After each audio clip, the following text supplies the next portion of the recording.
The NBA has made a clear statement regarding its stance on the Toronto Raptors, and it's not exactly what fans were hoping for.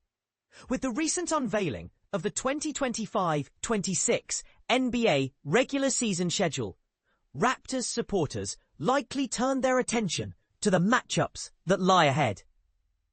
They might be particularly interested in facing off against the revamped Atlanta Hawks or the intriguing narrative surrounding Brandon Ingram's return to New Orleans in March when the Raptors take on the Pelicans.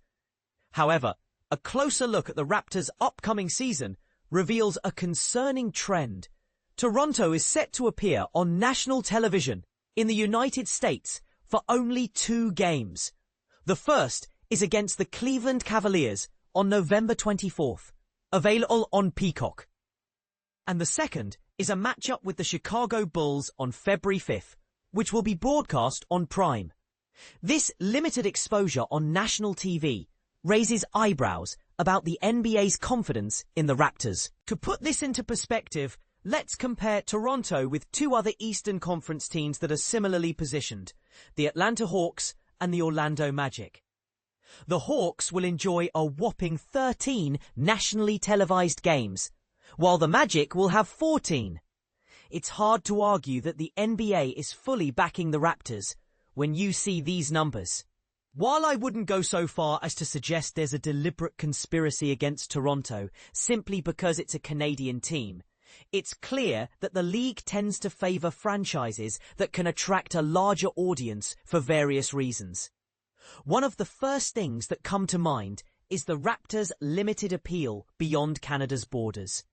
Additionally, the team lacks the kind of star power that casual fans in the US might tune in to watch. Sure, players like Brandon Ingram and Scotty Barnes are undeniably skilled, but how many people are genuinely excited to watch them play unless they are die-hard Raptors enthusiasts? Let's face it, the Raptors were a lottery team last season.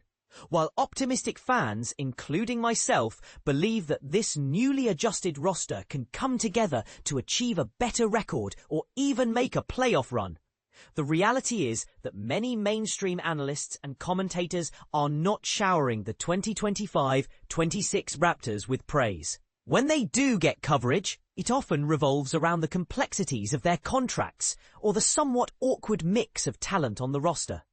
It's disheartening to be so passionate about a team and wish for them to carve out a more prominent and recognizable identity in the eyes of the American audience. But that's the reality for a team based outside the US.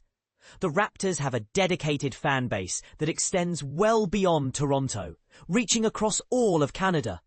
Nevertheless, the NBA consistently prioritizes teams that they believe will generate the most interest and viewership.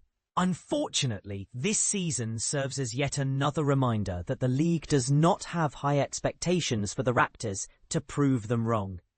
But here's where it gets controversial. Is the NBA's lack of faith in the Raptors justified, or is it simply a reflection of their geographical bias? What do you think? Are the Raptors being overlooked, or is their performance truly not up to par? I'd love to hear your thoughts in the comments.